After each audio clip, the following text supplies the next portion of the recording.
I'm Inspector Morse, and I solve mysteries. Every silence hides a truth. Welcome to my new case. I remember the evening by its colour first, that bruised violets sliding across the spires and battlements like ink bleeding into water.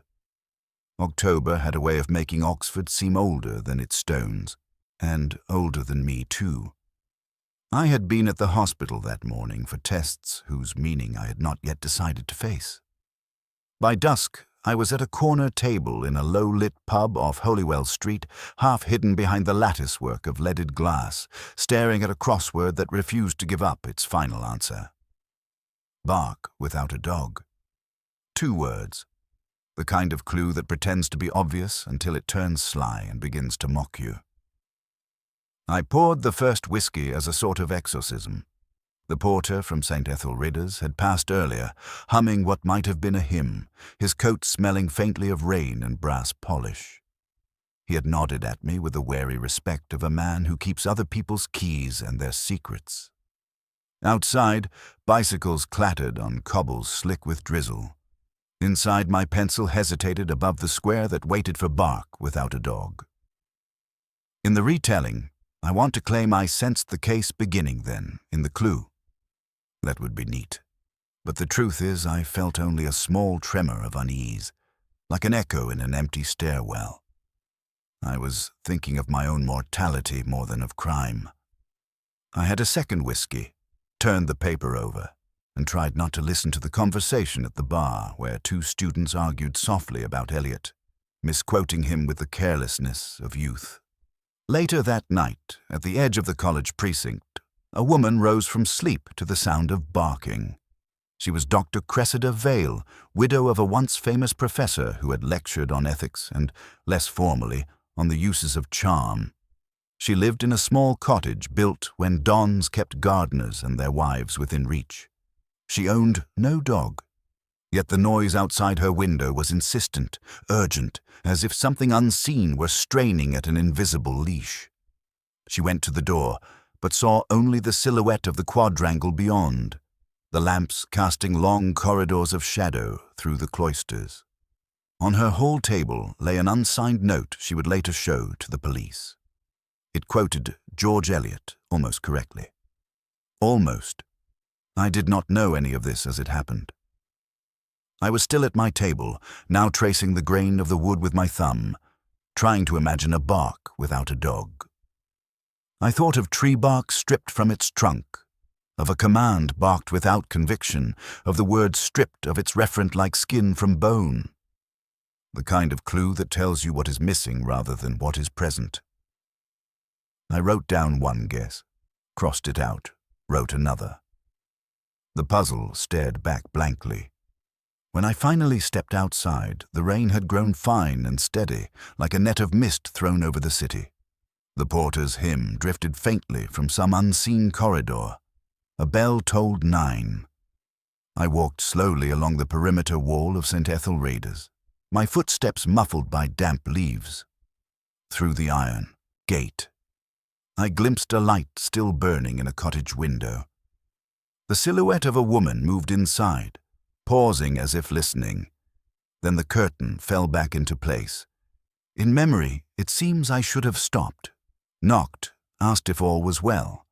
But I kept walking, thinking only of my clue and of the hospital envelope folded in my coat pocket.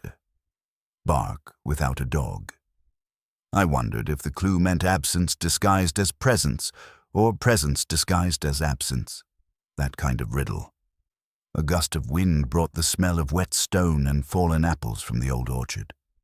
Somewhere, faintly, a sound rose. Not quite a bark, more like the echo of one. I turned, but the quadrangle lay empty, its arches holding their silence. The city beyond slept under its mist. I went home with the crossword unsolved, though a part of my mind had already begun to worry at it, the way a terrier worries at a buried bone. It would be some days before I understood that the clue and the sound belonged to the same puzzle, and that both had begun that October night when a dog barked where there was no dog at all. Lewis had telephoned before dawn, his voice carrying that careful neutrality he adopted whenever a call might disturb my sleep. "A prowler at St. Ethelreda's," he said. But there was something else in the pause that followed. By the time I reached the college, the light was still grey, the kind that blurs windows into mirrors. Rain hung in the air like smoke. The porter led us through the cloister and across a strip of sodden grass to the cottage where Dr. Cressida Vale lived alone. She opened the door before we knocked. She was a slight woman in a heavy cardigan, hair pinned back as if she had been forced to wake before she could compose herself. The hallway behind her smelled faintly of candle wax and something medicinal. She said she had heard a dog barking furiously outside her garden at 2 a.m, and when she looked from the upstairs landing, she saw a figure standing near the apple tree. A shadow, she called it, though her hands trembled as she poured tea into a chipped cup. Lewis asked whether she kept a dog. She said no, never. Her husband had been allergic. The denial came too quickly, as if rehearsed. She spoke in a low voice, careful and clipped, but there was a note under it that reminded me of a cracked bell. Something that had once rung clearly, now dulled by time. The cottage was neat in a way that suggested the absence of visitors. Books stacked on the stairs, a photograph turned face down on a shelf. She led us to the hall table where an envelope lay open. Inside, a single sheet of paper bore a line from George Eliot, or almost a line. I recognized the passage from Middlemarch, but the last phrase had been altered to shift the meaning. It was the sort of change one makes unconsciously when memory erodes, or deliberately when one wishes to wound. Lewis looked at me and said softly that nothing had been taken, not even the note. She had found it already on the table when she came down. The door had been locked, no sign of forced entry. The porter swore he had seen no one, yet her fear filled the small rooms like a draught from an unlatched window. While Lewis examined the garden, I lingered in the hallway. The note's paper was not from the college's own stationery. The watermark belonged to a London hotel whose logo I remembered from a case years before. And the envelope's flap had been sealed, then carefully opened with steam. A small mark of warping at the edge betrayed the trick. I felt that flicker of interest that sometimes cuts through my fatigue like a match struck in a darkened room. Out by the apple tree, the grass was flattened in an oval. No footprints clear enough for a cast, only a faint scuff where a heel might have pivoted. The tree itself still bore a ragged strip of bark torn near the base. Bark without a dog, the crossword had said the previous night. I touched it with my thumb and felt the wet grain under my nail. Not a clue, perhaps, but a signal to pay attention. When I came back inside, she was staring at the empty fireplace as if waiting for an answer from it. Lewis murmured that the prowler could have been a student playing a prank. She did not respond. Her hands rested on her knees, pale and still. I asked quietly whether her husband had kept any papers that might interest someone now. She hesitated, then said nothing of consequence. But her eyes shifted toward the small writing desk by the window before she caught herself and looked away. We left her at last with the porter promising to patrol the grounds more frequently. The sky had cleared to a thin, hard blue. As we walked back through the cloister, Lewis said he thought she feared more than a trespasser. I said perhaps she feared memory itself. Yet as the bell began to toll for chapel, I found the shape of the torn bark fixed in my mind, like a missing word in a crossword whose meaning is still out of reach. The morning came thin and cold, a weak sun spilling across the quadrangle like water from a cracked jug. Lewis met me at the gate, his coat unbuttoned, breath fogging in short bursts.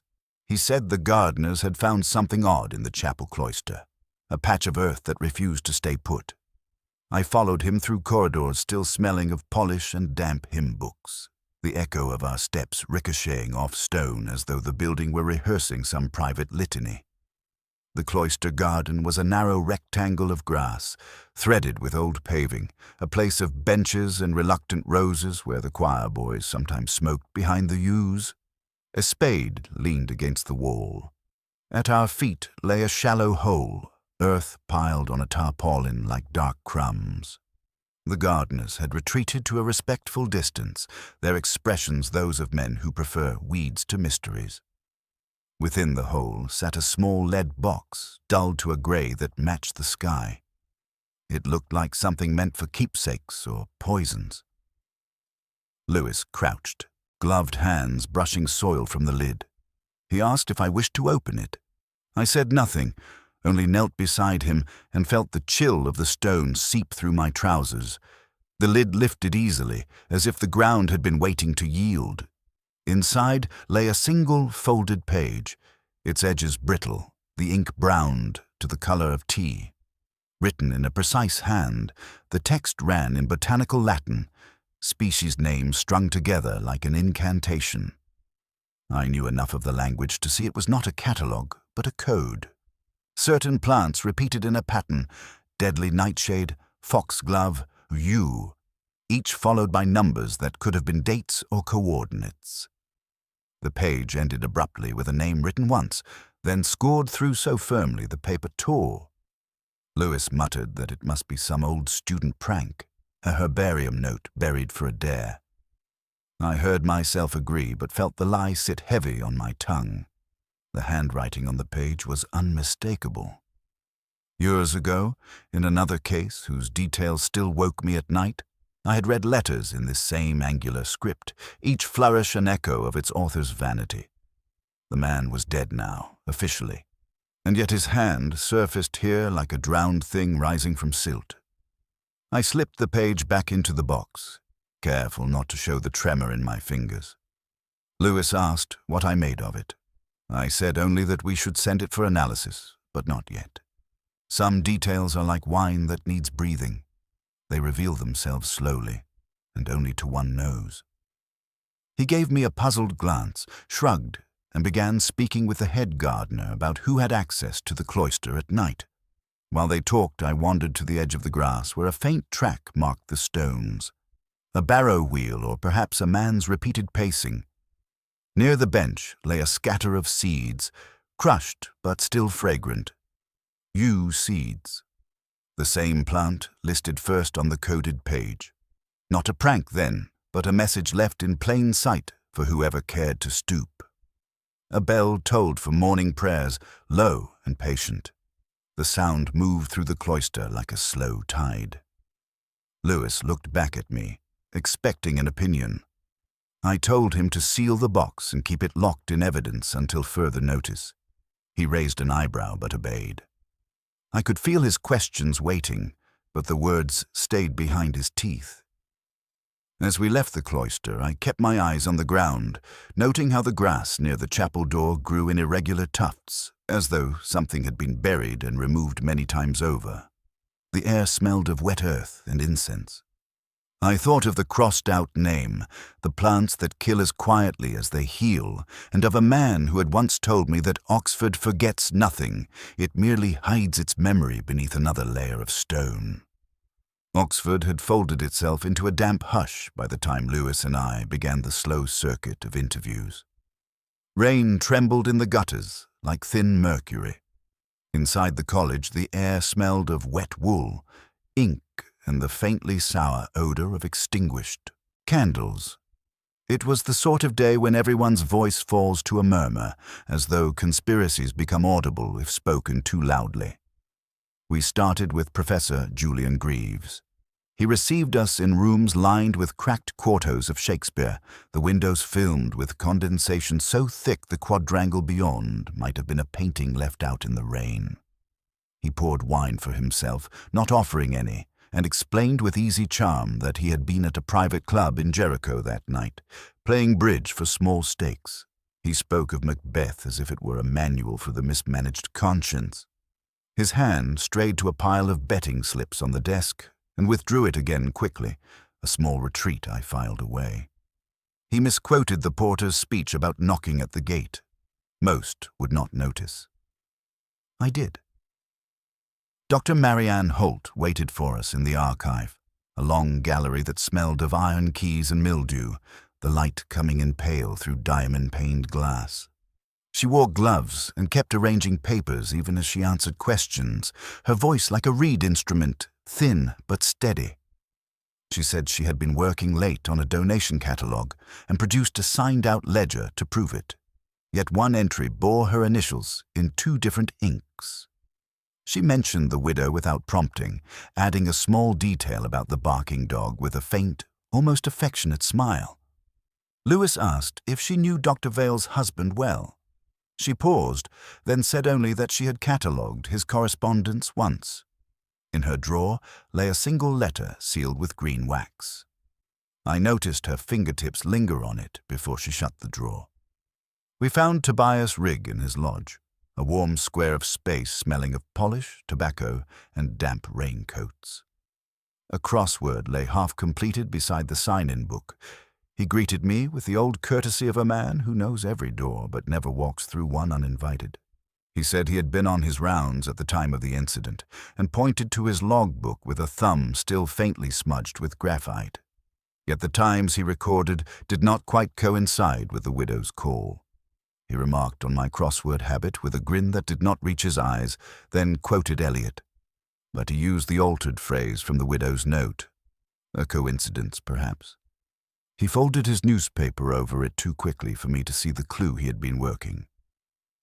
By mid-afternoon, the college felt less like an institution than a stage set, its corridors the wings from which actors emerged to deliver lines before retreating into shadow. Each of them had been near the widow's cottage.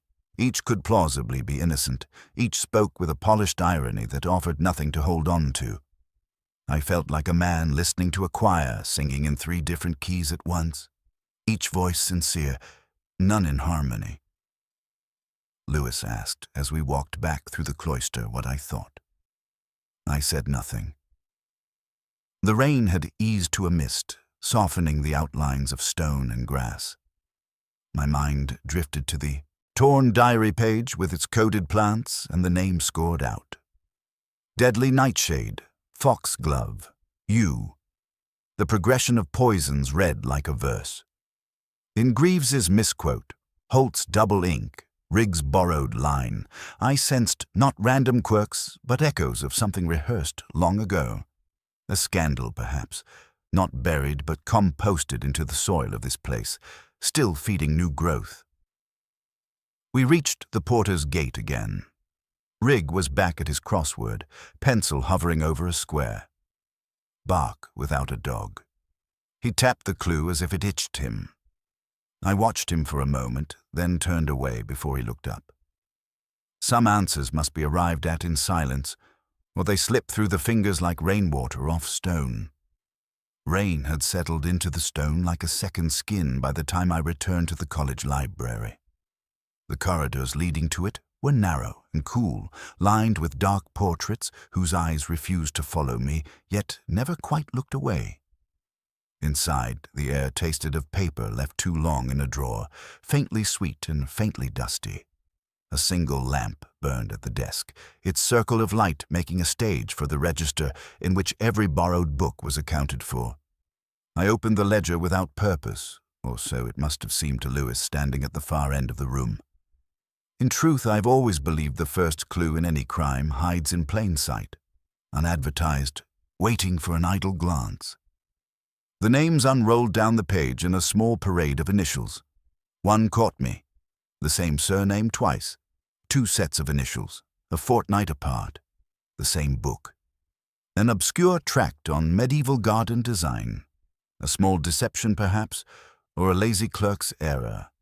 But the hand was the same. The second signature carried a downward flick on the R, identical to the first. Someone borrowing under a different mask. The library itself creaked softly, a ship at anchor. Between shelves, dust motes drifted like a muted snowfall. I wandered to the south wall where a brass plaque commemorated a benefactor's gift, a new archive case for rare manuscripts. The verse engraved beneath the name was from Wordsworth, but not quite. 2 words inverted changed the sense from awe to weariness. Such mistakes rarely happen on plaques. Donors and committees are punctilious. I traced the misquote with a finger, feeling the letters as shallow grooves, as if the stone itself had misremembered. Lewis joined me, his question held back by politeness. He had noticed my stillness, but not its cause. He said the choir master had been looking for me. Something about the dog. We found him in a small practice room that smelled of varnish and candle smoke. He was tuning a battered piano, humming a descant under his breath. He spoke easily, almost cheerfully, about how, on the night of the incident, before evensong, he had heard a barking echo from the cloister, brief, twice like a command. He had assumed it came from outside the college walls. No one in the choir kept a dog. He laughed lightly at his own superstition, then returned to his tuning, keys chiming faintly like glass. As he spoke, I watched his hands, thin and deft, moving over the strings. Each finger found its note without hesitation. Yet at one point he paused, as though recalling a fragment of melody he did not wish to play aloud. When I asked if he had mentioned the sound to anyone else, he said only the porter, in passing, and could not recall his reply.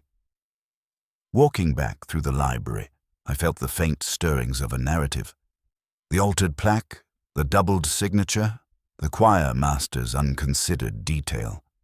For a moment, the thought flickered that Dr. Vale herself might have staged the note, planting it to direct suspicion outward, a way of hiding some older scandal she wished to keep buried. The possibility arrived not as revelation, but as a draught from a cracked window, cool and insinuating. Lewis suggested it aloud as we left, his tone cautious. I said nothing. Outside, the rain had slackened to a mist that blurred the lamps into halos. My mind lingered on the crossed-out name in the diary page, the bark heard before evensong, the misquote on the plaque. Nothing connected yet, but the pattern of dissonance reminded me of a choir singing from parts of two different scores. Misheard lines, or perhaps lines miswritten. I could not tell which, and the uncertainty pressed against me like a low ceiling. I turned my collar up against the drizzle and thought of the crossword waiting at home. Bark without a dog. The clue still had no answer. Yet I felt its shape narrowing, as though the word already existed somewhere just beyond my hearing, waiting for the right silence to reveal it. She found me in the cafe off the high, where I sometimes retreat when the case has begun to circle rather than advance. The windows there are filmed with steam, and the light from the street comes in fractured, making everyone look slightly unfamiliar. She had telephoned first, saying she was passing through Oxford on assignment and had something I ought to see. A former student of the college, now a journalist, she carried herself with the nervous boldness of someone who has learned to ask questions before thinking about the answers. We spoke quietly, though not like conspirators, more like two people who have found themselves standing at the same window during a storm. She set a manila envelope on the table and pushed it toward me with a fingertip. Inside lay a single glossy print, already yellowing at the edges. "A garden party," she said. "St. Ethel Readers, 1974, or thereabouts." She had stumbled upon it while researching an unrelated piece on university funding. She thought I would be interested. The photograph smelled faintly of damp cardboard. It showed a long table draped with a white cloth, the lawn behind it thick with summer shadows. There were students in flared trousers, dons with pipes, women in wide-brimmed hats. At first it looked like any other captured afternoon of polite oblivion. Then the eye settled on the far edge, where a group stood slightly apart.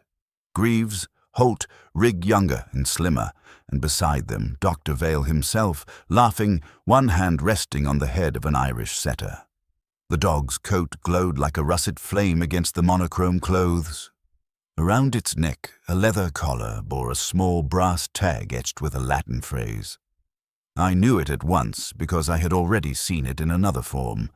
The repeated plant names on the coded diary page had spelled the same motto when read acrostically.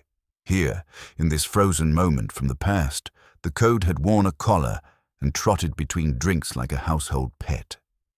Lewis would have called it a breakthrough, And even as I held the photograph, I felt that small surge of pleasure that accompanies the apparent solution. The journalist watched me for reaction. She said she had looked up the motto and found it linked to a line from Ovid about hidden poisons. She said also that Professor Greaves had been in charge of the garden party that year, arranging the guest list, and that surely this must mean something. I told her quietly that everything meant something, but not always what we thought. She smiled as if humoring an old man. Her hair fell forward as she leaned across the table, almost brushing the photograph, and for an instant I noticed a faint ink mark on her wrist in the shape of a small treble clef. A leftover note from her own student days in the choir, perhaps. When she left, promising to send me a higher resolution scan, I remained at the table with my tea gone cold. Outside, the rain had begun again, steady and small, turning the cobbles into a dull mirror. I studied the photograph under the weak light. Greaves was looking away from the camera, not toward the dog, but toward someone out of frame. Holt was half-turned, her smile not quite reaching her eyes. Rigg, younger yet already heavy-set, held a wine glass in one hand and a folded program in the other. Only Dr. Vale seemed fully present, his laugh frozen above the dog's ears. It should have been enough to incriminate Greaves. It was certainly neat, the code, the dog, the organizer of the event. Yet something in the arrangement of figures unsettled me. The shadows fell in two directions as though the photograph had been taken twice and overlapped. The Irish setter's head was slightly blurred, a motion caught mid-turn. And the Latin motto, it was etched in a hand less elegant than the script on the diary page, a rougher cut. I slipped the photograph back into the envelope and wrote a small note on its corner. Not a conclusion, just a reminder of my own unease. Outside, the bells of St. Mary's began to toll the hour, their sound swallowed by rain before it reached the river. I sat for a while longer, thinking of the crossword waiting on my desk and of the way clues can seem to fit until you notice the faintest inconsistency, a single letter that refuses to settle. This picture felt like that. An answer almost right, and therefore all the more dangerous. The college wine cellar lay beneath the oldest wing, its stone steps worn hollow by centuries of feet and spilled secrets. I went down alone first, the air cooling around me like a hand closing. Candles had been lit along the walls, their flames making small erratic halos on the damp stone. The smell was of cork dust, wet slate, and something sweetly metallic, like fruit left too long in a bowl. Dr. Holt was already waiting at the far end, framed by ranks of bottles stacked like organ pipes. She did not seem surprised to see me. She asked, in a voice that tried for casualness, whether I preferred red or white. I said I had come for a different vintage. The words sounded wry even to me, but she smiled faintly and gestured to a chair. We sat at a rough table pocked with old knife marks. I began quietly, as one might approach an injured animal. I said I knew she had once worked closely with Professor Vale. She said, of course, the archives, the donation catalogues. Her fingers moved over the rim of her glass as if she were reading Braille. I asked whether the rumors of a more personal connection had substance. She said those were stories invented by men who had nothing better to do. The denial was not angry, but weary, like a scholar correcting a persistent footnote. I showed her a photograph of the library inscription, the donor plaque with the misquoted poet. She looked at it for a long moment, then admitted she had altered it. She said it had been an error she had never corrected, a moment of whimsy, no malice.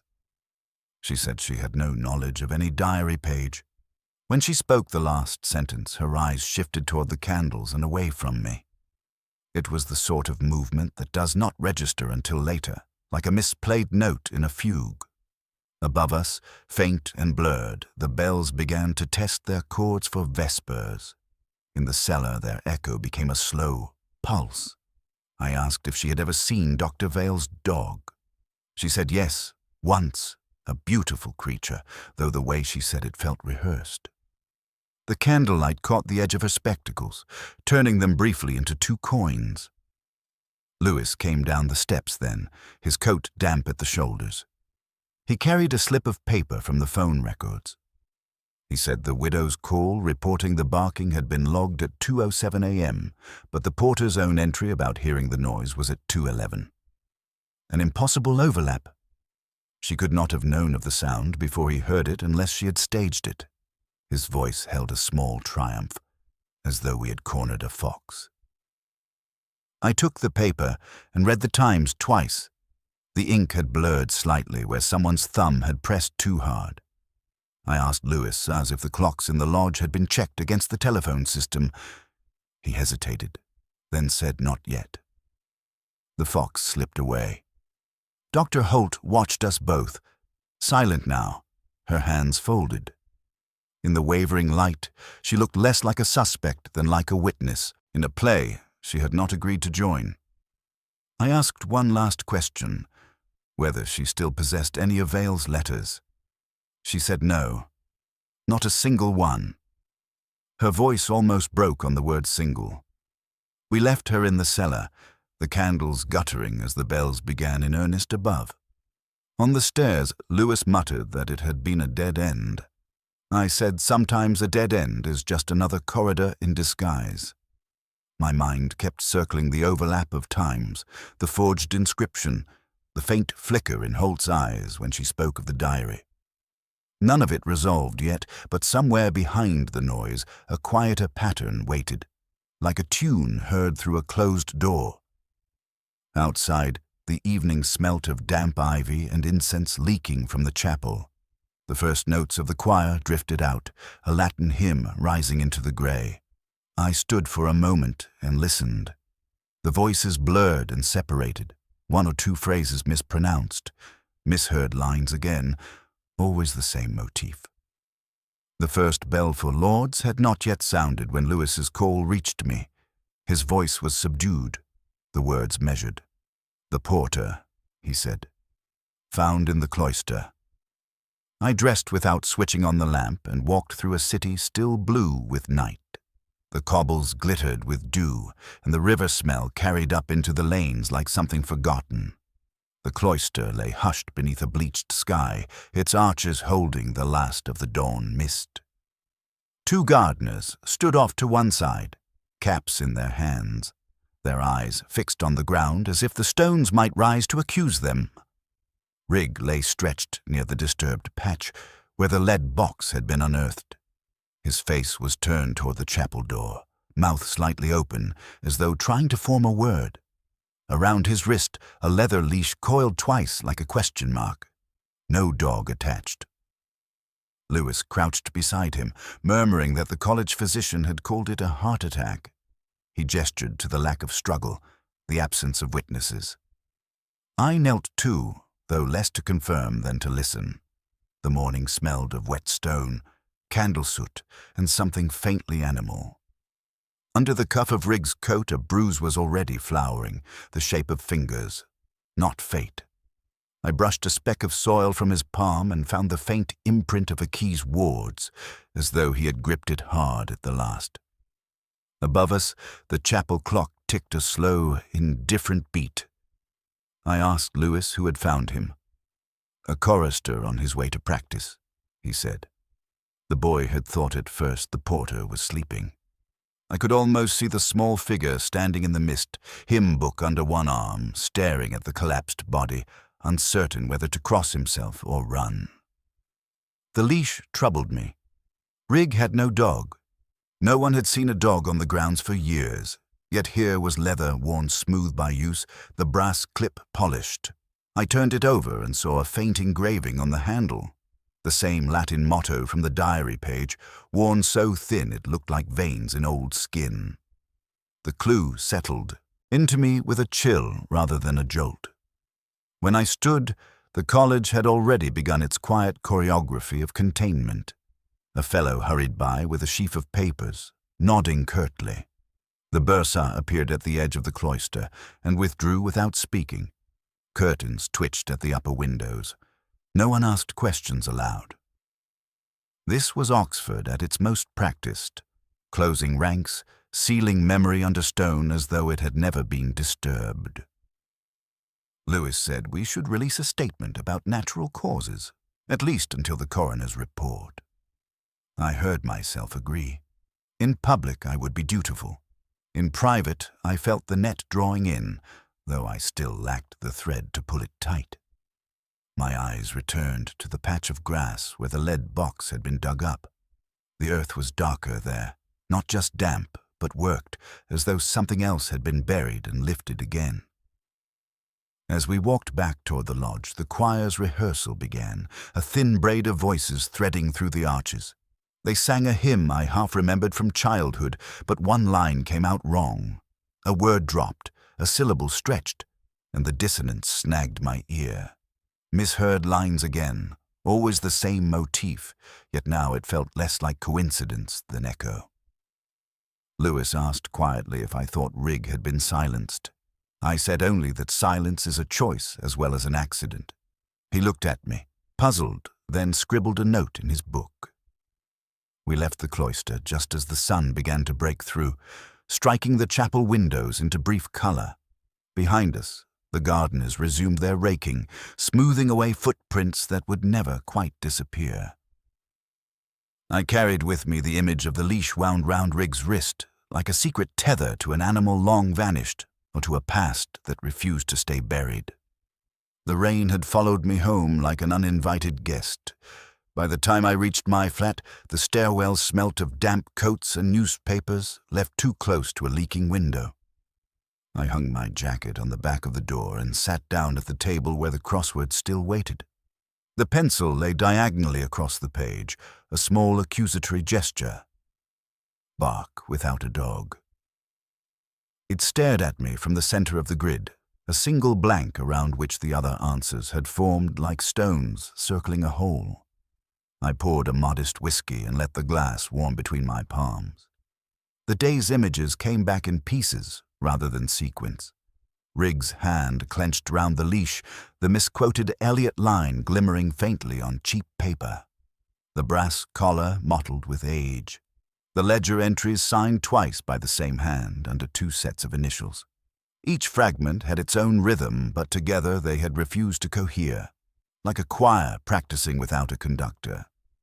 The crossword gave me no refuge. I wrote the word rind and crossed it out. Wrote cortex and crossed it out again. Bark without a dog. The clue was not about trees, I told myself, nor about orders barked across a parade ground. It was about absence masquerading as presence, about a signal mistaken for sound.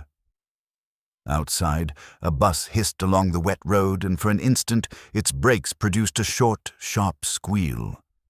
It might have been a bark if one were listening for dogs.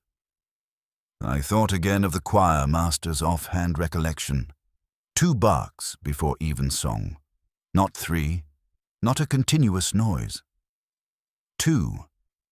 The widow's call timed before the porter's own entry. An impossible overlap unless she had known what was coming, or unless the barking had been something other than what it seemed. I spread the photograph across the table. The Irish setter's head blurred in mid-turn, the brass tag catching a glint of sun that no longer existed. Around the dog, the group of suspects, younger, their faces unlined but already guarded. In the far background, half hidden by the edge of the print, a large oak tree rose beyond the garden's boundary, its branches like a net thrown across the sky. I'd walked past that tree earlier in the investigation without registering it. The bark, the gardeners called it once, because of the thick ridges of its trunk, or perhaps because of the clandestine meetings held beneath it. Students gave names to places for reasons they later forgot, but names persist even when memories don't. Bark without a dog. Not noise, not skin, but a place. A place that had watched and heard and held secrets longer than any of us. The old oak. I wrote the word bark in the empty square and felt the small inward click that comes when a puzzle gives up one of its teeth. I sat back, the pencil still in my hand, and listened to the flat's familiar creaks. Somewhere, a neighbor's radio murmured an aria, the notes drifting upward like smoke. The whiskey had gone cool, but I drank it anyway. For a moment, the room seemed larger, as though the walls had moved back to make space for a memory returning. Yet even with the clues solved, the case remained without a center. The diary page, the forged inscription, the leash round a dead man's wrist. All these were threads still loose. Solving the crossword was only a rehearsal for something harder. The bark might be a meeting place, but whose meeting and for what purpose remained hidden in the mist. I folded the photograph carefully and slipped it into a folder marked simply Oak. Outside, the rain eased to a hush, and the streetlight threw a pale stripe across my desk. In its glow, the crossword looked finished but not complete, like a confession written in a hand I could almost but not quite recognize. I remember the night more by its weight than its color. The college had emptied itself into silence, staircases shuttered, hall lamps burning with the low patience of watchmen. A mist lay over the lawn like unrolled parchment. The bark stood beyond the last arch, a massive oak whose trunk carried the scars of initials carved by hands now old or dead. It had been the setting for student wagers, secret assignations, and the small treasons that pass as youthful daring. Tonight it would serve another purpose. Lewis had wanted to post officers nearby, but I told him no. A trap with too many footsteps is only a meeting. He waited 2 cloisters away while I stood under the branches, my coat damp with falling mist, listening to the distant hush of the river. I had sent 2 notes earlier that day, one to Professor Greaves, one to Dr. Vale's widow. Each contained a single line, the Latin motto from the dog's collar, and a time. No explanation, only the words that had summoned them once before. At first I thought no one would come. The bells of St. Ethelreda's struck 9, their echo carrying down the deserted paths. Then a silhouette appeared through the mist, tall, shoulders slightly hunched.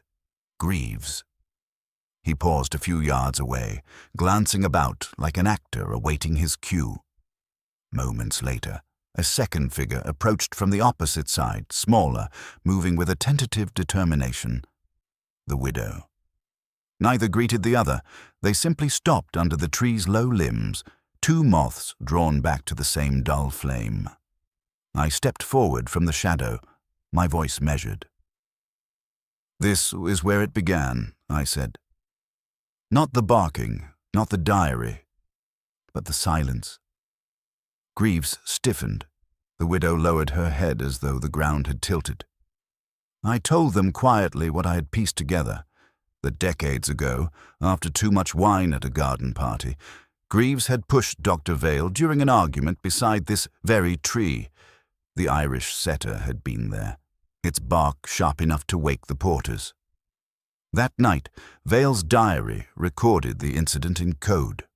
Rigg had later found the page and, for years, used it as leverage, his own leash around their lives. Greaves said nothing at first. His breath showed pale in the mist. Finally, he murmured that it had been an accident, a stumble. He said Rigg had been extorting them for so long they had stopped hearing it as blackmail and started hearing it as routine. He admitted to using the barking signal, 2 short whistles under the oak to announce the handover, but denied any harm to Rigg. The widow's hands trembled at her sides. She said she had only ever wanted to protect her husband's name. Her voice was thin, a reed in wind.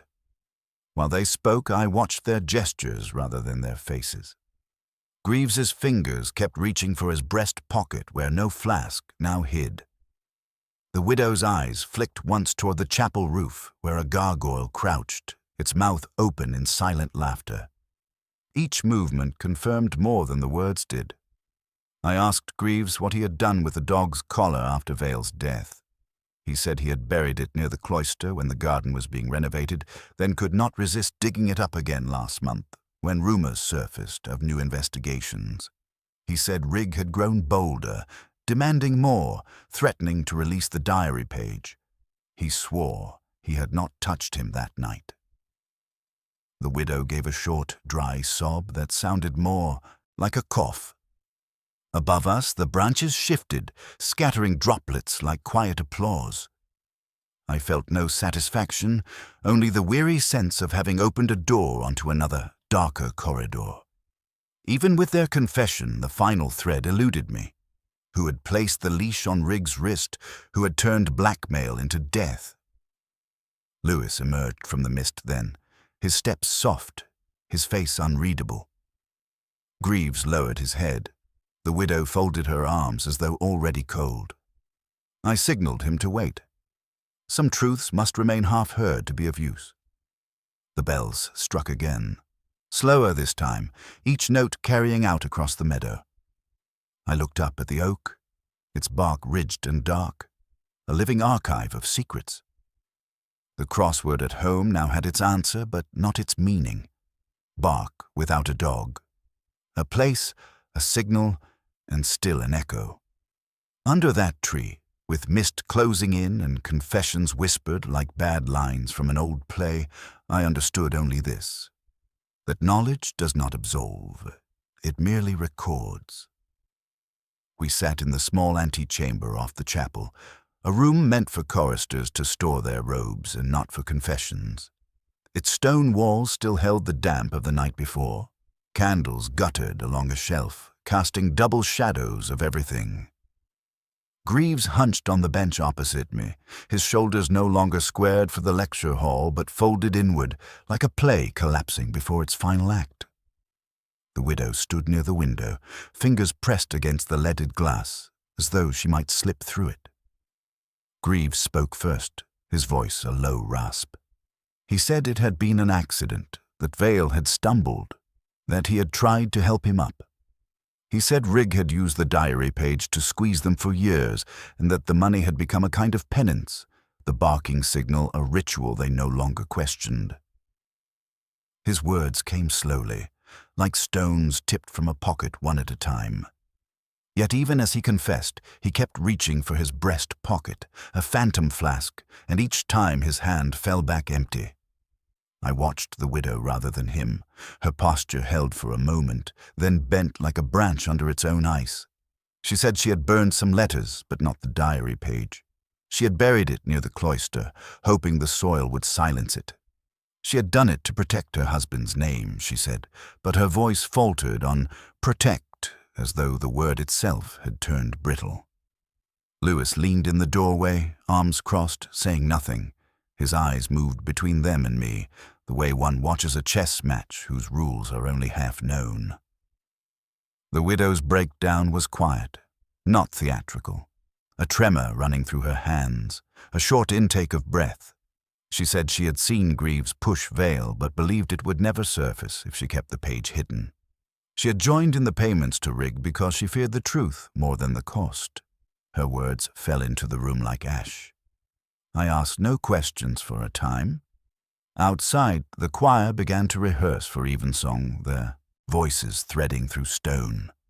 They were singing a piece of Purcell, minor key, the harmonies slipping in and out like fish underwater. One note hung slightly flat, and it snagged my ear. Misheard lines again. The motif had followed me from clue to clue, now echoing even in the music. Greaves lifted his head. He said Rigg's death had shocked him, that he had no part in it. His eyes met mine for the first time. There was no plea for understanding there, only exhaustion. He said the leash had not been his doing. The widow gave a small shake of her head, but did not speak. I thought of the Irish setter, long dead now, its collar once bright with brass. Of how love and shame outlived the dogs and the men, wearing grooves into the earth like a leash dragging behind an unseen animal. The crossword at home was solved, yet the case remained unfinished, a melody left unresolved at the end of a movement. Lewis cleared his throat softly. He said my name, a question without words. I gave a small nod. For now, nothing more to be taken from them. We stepped out into the cloister. The air smelled of rain on cold stone, incense drifting from the chapel. The choir's voices rose, minor yet somehow luminous, a tune neither confession nor absolution, but something in between. Lewis glanced at me, concern etched in the angle of his brow. I told him only that we were nearly there, though even as I said it, I felt the weight of the unfinished bar pressing down, waiting for the note that would complete it. The case had ended in the way these things so often do, not with revelation, but with paperwork. Statements taken, barristers conferring in whispers, the court breathing its dry official air, until judgment was pronounced. Greaves had stared at the floor, the widow at some point above the judge's head, and I at the narrow window where a slice of grey sky showed between stone. When it was over, I stepped out alone, the sound of their shoes fading behind me like a retreating tide. I walked without aim through Christ Church meadow, following a path the rain had darkened to a ribbon. The grass carried the smell of wet hay. The trees stood patient and black. In the distance, bells began to ring, not in triumph, but in some older rhythm, their notes lifted and scattered by wind across the river. Students were returning from lectures, their voices small and bright, but they did not linger. In my coat pocket, the crossword folded against my fingers like a quiet heart. Bark without a dog had at last yielded its answer, though solving it felt less like victory than like a door closing. I took out my notebook and wrote the final word in a small, precise hand. Then I stopped, pencil hovering. Some letters remained blank. Not because I lacked the solution, but because I lacked the will to finish. The grid stared back at me, neat and empty where it mattered. A movement in the corner of my eye drew me to the edge of the path. A stray dog padded out from behind a stand of willows, thin, brindled, its coat damp and matted. It looked at me once, head tilted, then trotted across the path without sound. No bark, not even a whine, only the soft click of its nails on the stones. I watched it disappear toward the river until the mist swallowed it. I thought of the widow's face when she spoke of burying the diary page, of Greaves's fingers twitching toward an absent flask, of Riggs' hand clamped around a key as though it might hold him upright. I thought of the choir rehearsing under their breath, mispronouncing a single word no one else heard. Oxford holds its secrets like that, not in vaults, but in small misheard lines, altered plaques, anonymous notes slid under doors, silences that echo longer than confessions. The bells carried on, their sound met the river and blurred into something like an organ note. I turned my collar up and walked further into the meadow, past a row of benches slick with rain. My shoes left dark prints that vanished almost at once. I tried to imagine what Greaves would do now, or the widow, but the picture refused to form. Their lives would close over this as the earth closes over roots. At the far end of the path, I stopped again. The crossword page was damp where my thumb had pressed. I folded it and slid it back into the notebook, leaving the last squares unfilled. There is a point at which finishing feels like erasure. Better sometimes to let the blank remain, to admit that some answers do not belong to you. Above the meadow, a flock of birds turned in a sudden curve, black against the washed sky. The bells gave a final toll and fell silent. In the hush that followed, I felt no triumph, only the quiet ache of a man who has known too many puzzles solved and too few mysteries understood. I turned back toward the city, its spires veiled in mist, and walked on,